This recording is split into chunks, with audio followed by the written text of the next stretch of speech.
నెల్లూరు జిల్లాలో 5 నెలలుగా ఆగిన రేషన్ బియ్యం అక్రమ రవాణా మళ్లీ మొదటికొచ్చింది. గుట్టు చప్పుడు కాకుండా రాత్రి సమయాల్లో రేషన్ బియ్యం సరిహద్దులు దాటుతోంది.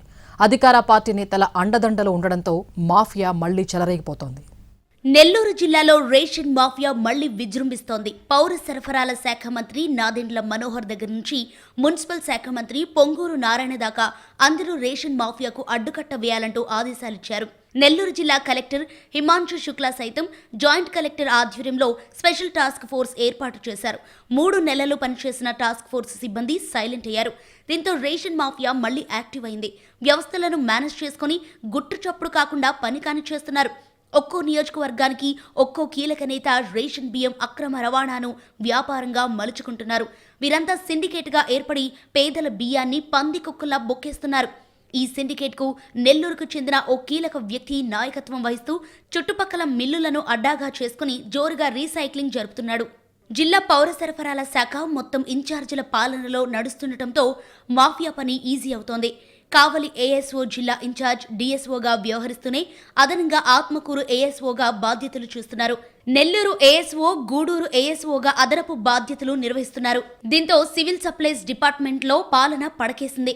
రేషన్ మాఫియాకి అడ్డాగా ఉన్న నెల్లూరు జిల్లాకి రెగ్యులర్ డిఎస్ఓ, రెగ్యులర్ ఏఎస్ఓలను సివిల్ సప్లై శాఖ నియమించకపోవటం కూడా అక్రమార్కులకు వరంలా మారింది. నెల్లూరు జిల్లాలో 7 లక్షల రేషన్ కార్డులుండగా 10,000 టన్నుల బియ్యాన్ని ప్రభుత్వం ఉచితంగా పంపిణీ చేస్తోంది. నెలకు 87% మంది రేషన్ బియ్యం తీసుకుంటున్నట్లు అధికారిక లెక్కలు చెబుతున్నాయి. మిగిలిన బియ్యం అక్రమార్కుల చేతుల్లోకి వెళ్లిపోతున్నాయి. ప్రతి నెల సుమారు 2,000 టన్నులకు పైగా రేషన్ బియ్యం మాఫియా సేకరిస్తోంది. వాటిని రీసైక్లింగ్ చేసి మార్కెట్లో కేజీ 60 రూపాయల లెక్కన అమ్ముతూ నెలకు 10 కోట్ల వరకు మాఫియా సంపాదిస్తోంది. ఆ డబ్బులో టీడీపీ నేతలకే ఎక్కువ వాటాలు వెళుతున్నాయి. మండల స్థాయి నుంచి జిల్లా స్థాయి వరకు అధికారులకు ముడుపులు చెల్లించి మిగిలినది అక్రమార్కులు తమ జేబులో వేసుకుంటున్నారన్న ఆరోపణలున్నాయి.